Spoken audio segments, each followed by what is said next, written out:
Hi, I'm Simon K. Jones, and you're listening to the audio version of Tales from the Triverse. Read more at simonkjones.substack.com and listen to the audio version in your favourite podcast app.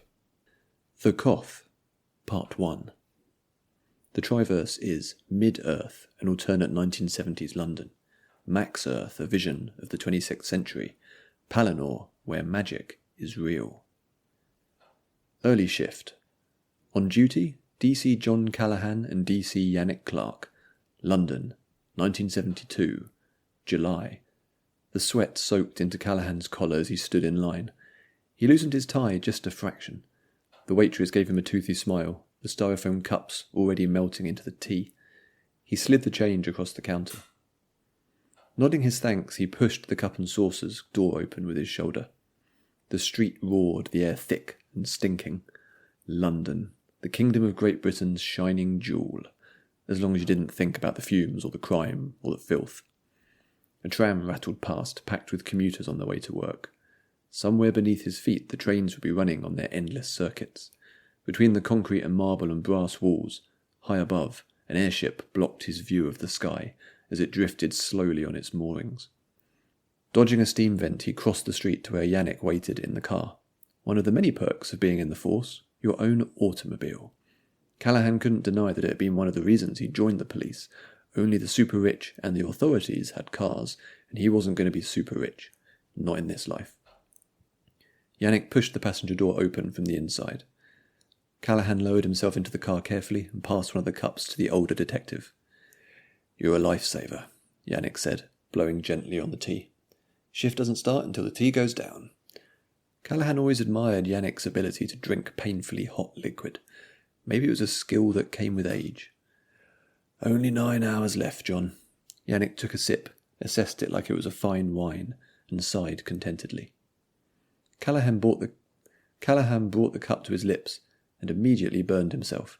"Shit," he said, spilling some onto his lap. He grinned at Yannick. "Heard this the other day.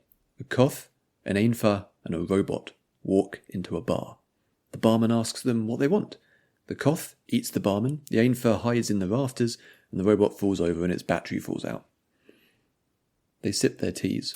Another tram went past, in the opposite direction to the earlier one.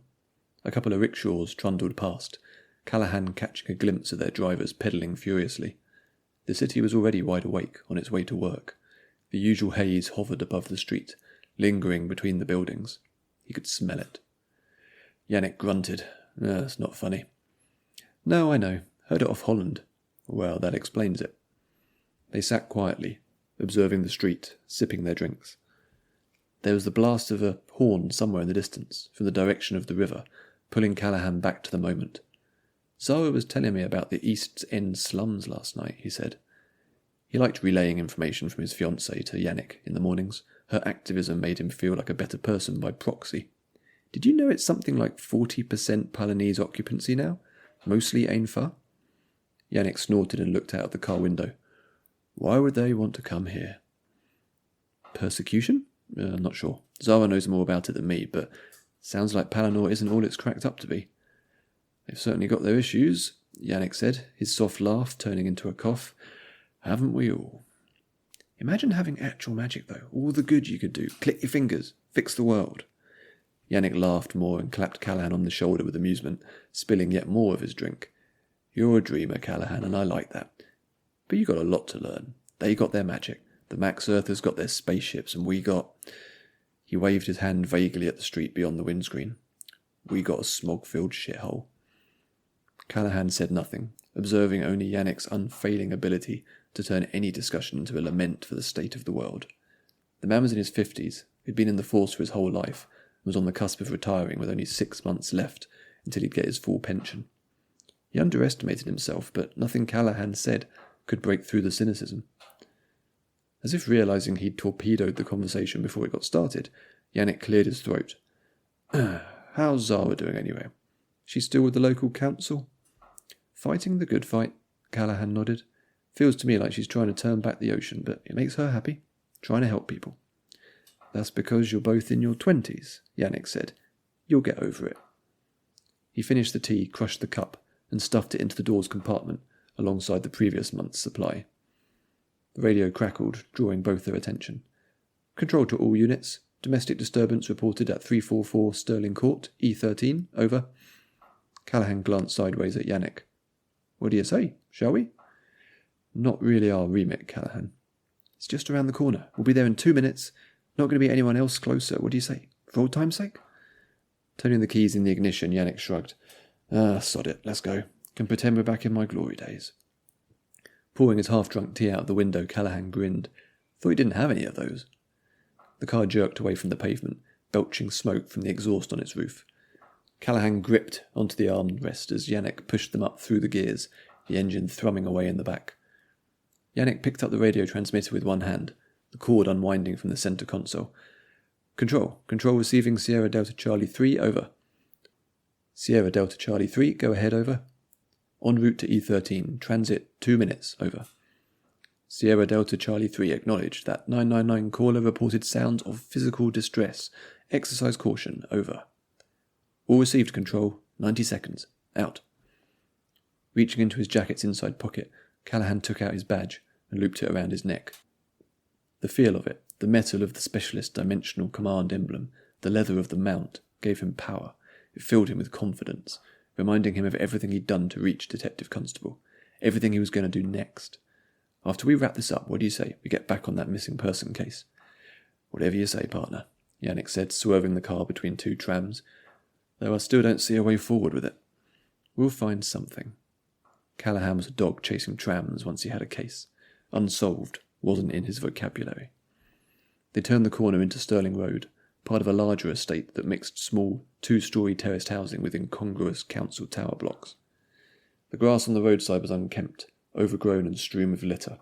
A children's play park sat rusted and empty. Yannick parked the car and they climbed out.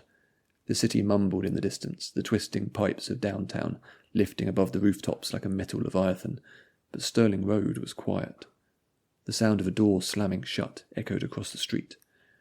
Friendly neighbourhood, Yannick murmured. Where is everyone?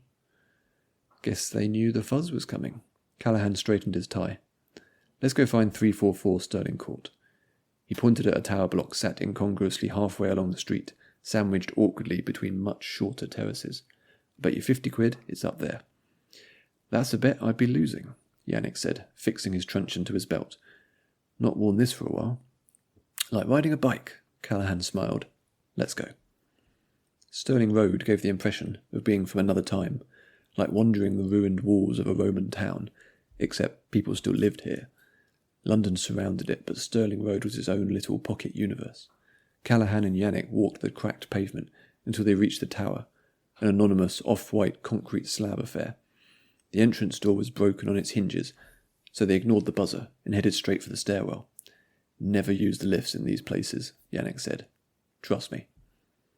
Piss and vomit were the overriding sensations as Callahan climbed the steps, wrinkling his nose against the odour. The stairwell wrapped around on itself, emerging each time onto a long outer balcony from which each of the flats could be accessed. The third floor was as deserted as the street, the edges of the walkways decorated with discarded cans and food wrappers and used condoms. Glancing out across the city, Callahan could see all the way to the Isle of Dogs and its spread of hugely tall buildings, each topped with an air dock. Somewhere further south was the river and the portal station, but the view was blocked by a mix of smog and construction cranes. Here it is, Callahan said. Flat 344. He raised his eyebrows at Yannick, who nodded confirmation. Anyone there? Callahan called, knocking twice. This is the police. There was no response. He knocked again. Seems pretty quiet, Yannick said, watching the walkway. Maybe this is the wrong place? Control said physical distress. I think we need to go in and check it out. Callahan peered into the flat's two small windows, but the curtains were drawn. I'll go first, Yannick said, one hand on his truncheon and the other on the doorknob. Come on, Callahan said. You're 6 months off retirement, that's just asking for trouble. He gently pushed Yannick aside. Watch my back. On 3. 1. 2. 3. Throwing his shoulder against the door, Callahan felt it give under his weight, though it didn't quite open. He backed up a step and went again, harder, convinced it would break at either the hinges or the lock.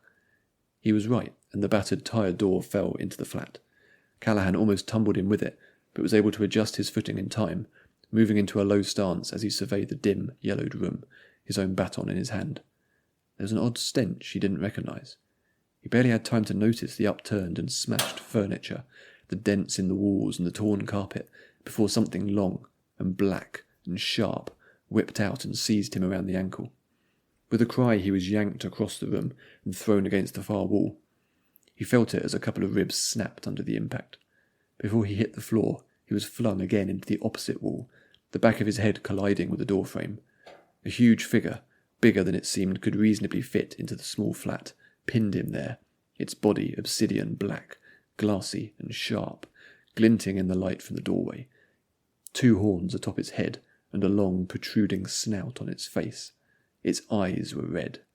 It roared with a senseless fury, then decapitated John Callahan and threw his head at the window, smashing the glass. With another roar, it followed suit and leaped through, cracking the frame and parts of the wall. Detective Constable Yannick Clark, 6 months from retirement, watched the Koth leap off the balcony. He heard it crunch to the tarmac below, heard its booming footsteps as it ran. He breathed in, breathed out, in, out. His hand was still on his truncheon.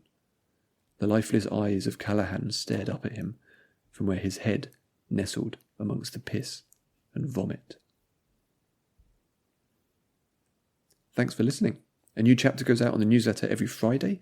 Subscribe at simonkjones.substack.com. You can also subscribe to the audio version in your favourite podcast app.